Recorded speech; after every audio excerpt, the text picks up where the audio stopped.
You figured it out yet? Wait a minute. How's that emoji again? Okay, that was beautiful. Beautiful. There you go. Artistic. Sometimes the football gods are with you, and sometimes the football gods call the referee. Because clearly the referee's calls went against Alaves. I mean, Alaves for me could have been 3-0 up at half-time. And how they weren't, again, is beyond me. The 2 goals that Barca get shouldn't have been allowed. One's a handball from Piqué. The other should have been offside. And then, of course, at the end, Umtiti, clearly, with his arm out, stops his shot. Should have been a penalty, but wasn't. Listen, sometimes the soccer gods look after you. Barcelona fans would remind you that there have been moments this season and last season where some calls have gone against them. And so those things tend to even out. If you believe in that, then you can sort of look past the fact that Barcelona was given a couple of opportunities. What I think is the bigger problem for Barcelona and Ernesto Valverde is figuring out what you do with Philippe Coutinho. He started today, and his movements took him into places where usually you see Lionel Messi. So they were getting on each other's way. And there were moments where Lionel Messi didn't have the option to throw himself out in wider areas and come from outside to in, because that's what Coutinho was doing himself.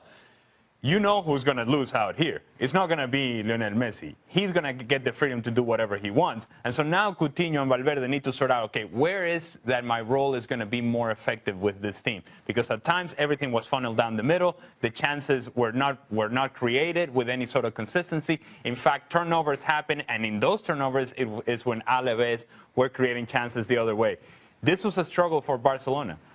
But like the rest of this year, they've been able to manage these struggles. They get the result, they get 3 points, and figure out a way to manage a game that was seemed out of hand. First time we've seen the BBC start in 280 days. Is it that simple for Real Madrid? If you get those 3 guys out there, you're a much different team? I don't think it's that straightforward. I think at the start of the game, yes, I think the 3 of them combined well. Of course, leading to the goal. Nice little ball from Benzema, and Ronaldo scored the penalty. Real Madrid deserved to be in front, but from that, 16th minute till the 3rd goal on what was the 84th minute, this game could have gone either way. And no question, Valencia had opportunities. I mean, they got 1 back to make it 2-1 after the 2nd penalty from Ronaldo. And they had opportunities to equalise, but then Marcelo pretty much finished the game off. And the scoreline of 4-1 doesn't tell the story. If you didn't see this game, you would think, oh, comfortable victory. It was far from comfortable. We've criticized Zinedine Zidane at times this year because he hasn't been able to make the right managing decisions, in-game adjustments to make sure that Real Madrid stays in the game, wins the game, closes out the game. In this particular match, Zinedine Zidane made 2 decisions that were very important. He decided, you know, you talk about your BBC, he said, you know what, we're getting rid of Benzema and we're bringing out Bale as well. And you would have thought, well, this seems a little risky because Bale and Benzema were playing well. It wasn't a poor performance by the 2 of them. But in that decision, you're trying to give balance to the team. You're trying to provide a little bit of safety down the flank with Lucas Vázquez, who gives you more defensively than Gareth Bale does. And then you bring in Marco Asensio because he gives you more legs than Benzema would late in the match. And from there, those adjustments made a certain amount of difference as to how Real Madrid approached the latter minutes of the game. Real Madrid reacted to what had been very nervous moments early on in that second half. That combination between Asensio and Marcelo ends up in the 3rd goal. The 3rd substitution, Kovacic, comes in, backheel to Toni Kroos, 4th goal, game, set, match. So as much as we criticize Zidane for his lack of adjustment in games past, in this particular game, he got it right, and it was a big result for Real Madrid. All right, Gab Marcotti, you have always defended VAR. I don't know that it's ever been under such intense criticism as we've seen over the last 24, 48 hours. So defend it. You know what? The only reason it's under intense scrutiny is that they've started using it in FA Cup games and League Cup games here in England. We've had, I think, 8 games under VAR, and then all of a sudden there's a game on national television, and it takes longer than some people like to make a decision. And it shouldn't have taken that long, I thought, certainly not on Mo Salah's penalty. And then, you know, huffy commentators who haven't noticed that it's been running for the whole season in Portugal, in Australia, in Germany, in Italy, in MLS. You know, they get all huffy. Oh, it's taking too long. It's killing the game. You know, I'm going to say to you what I said all along. Give it a shot. wait for these people to learn how to use the VAR machine, how to get the pictures that they need up, see if they can't improve the process, and then when the trial's over, decide what you want to do. In this case, we saw a bunch of correct decisions in the game, and it's a game that could have taken a very different bent if they'd gone the other way. There's definitely some long waits. How much does it bother you guys when you're watching? Listen, I'm with Gab in this.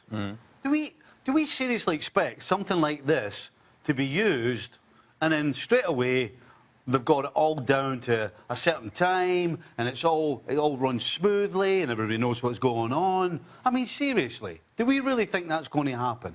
Listen, the bottom line is it will get quicker, it will get better, it will get smoother, but we got the right decisions. And that's the important thing, getting the right decisions. Yeah, it's an implementation issue. It's more how do we go about carrying this process out? And once you get that sorted out, then everything would become a whole lot smoother, as Stevie's talking about. What I would suggest is that in the stadiums in which you have the capabilities of doing so, is that you may just want to show exactly what the referee's taking a look at so that the fans know exactly what they're taking a look at. And if that's the case, then there are no questions around the game and around the fans wondering, well, why is this taking so long? Why are we not making a decision? Why is the game stopping? All these things. If you give the right information in the right amount of time, then everything should be smooth. Everything should be okay. And oh, by the way, at the very center of implementing this system, what you want is to get the calls right. They got the calls right, we move on. We can't let Liverpool off the hook. Virgil van Dijk, and yet the defensive issues persist. Yeah, well, listen, I think you have to give Virgil van Dijk a little bit of leeway here. He's just joined the team. I think Matip, no question, will be his partner. I think that will be the starting partnership. But it also needs time as well. You know, you look at a couple of the goals and they're not together. One's high, one's deep. There's just no real.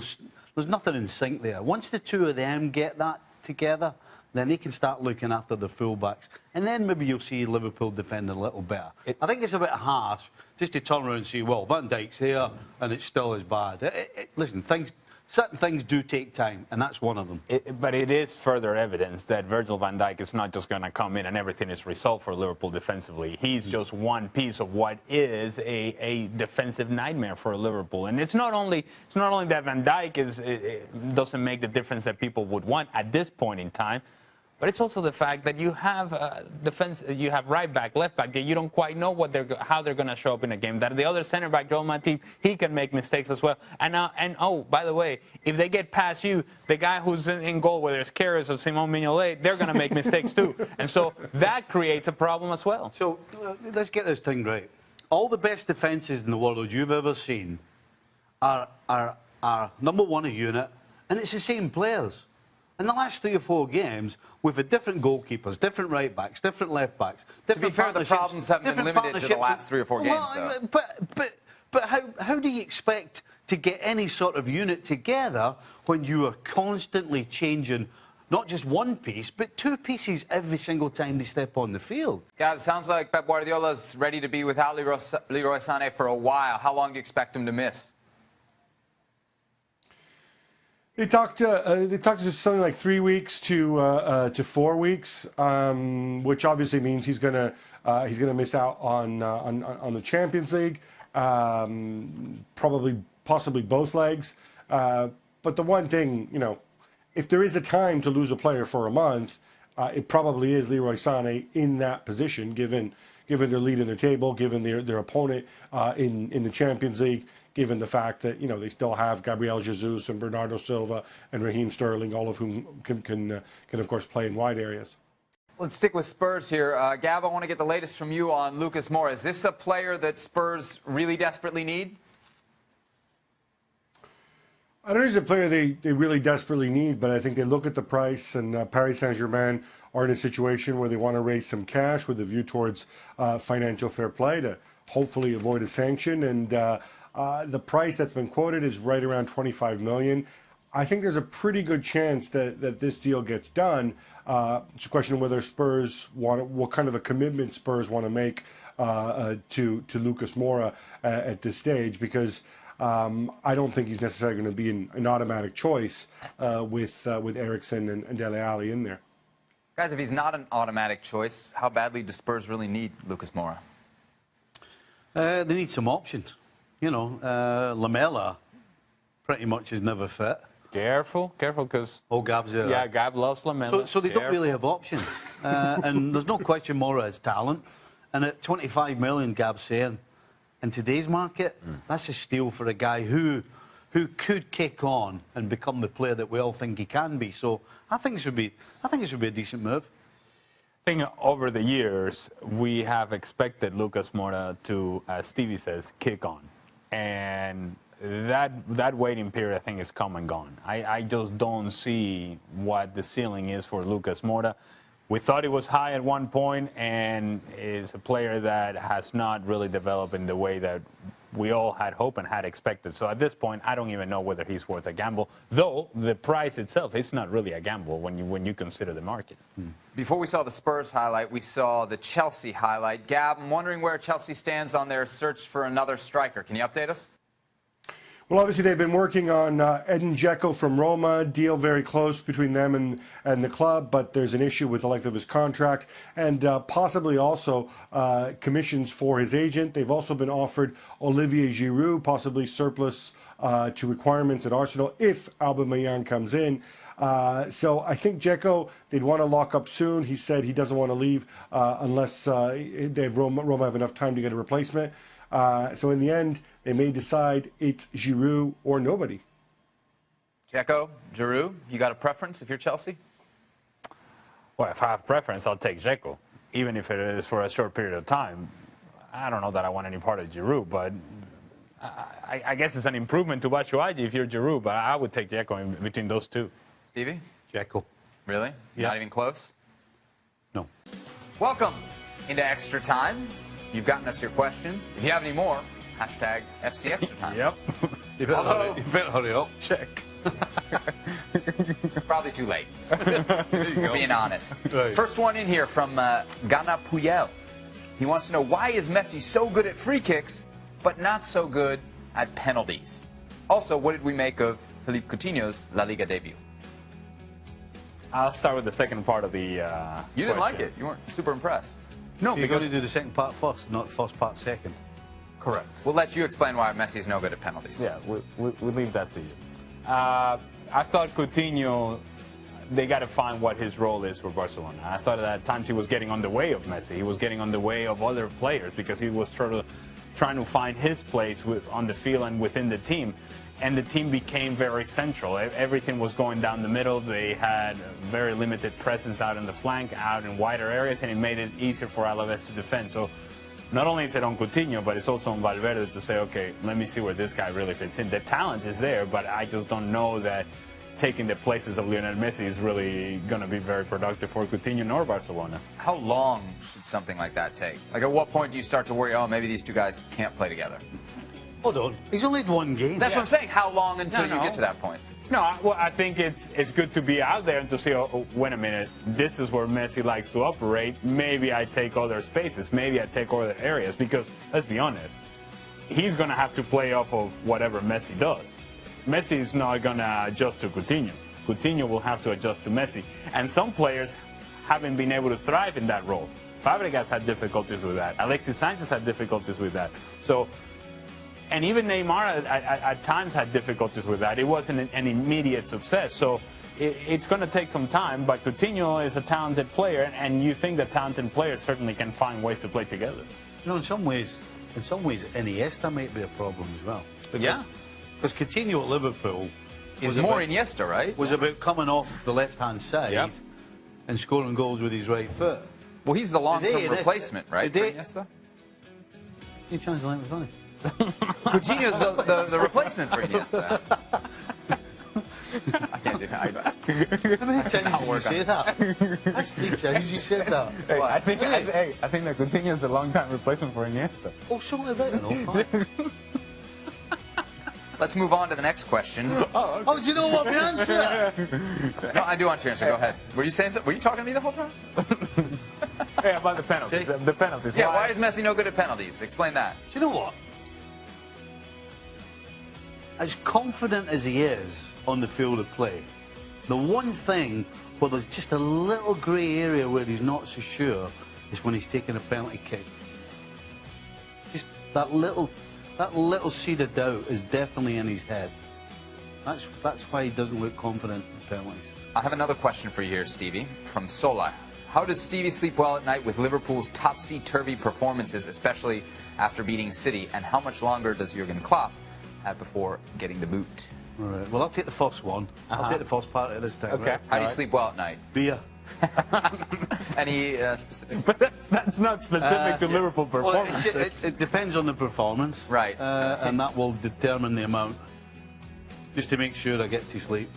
What about Klopp? I don't think he drinks. I think he's teetotal. How much longer do you think before he gets the boot? As far as I know, he's getting offered a new contract, isn't he? Which I don't have a problem with. Yeah. So he's not getting the boot. Okay.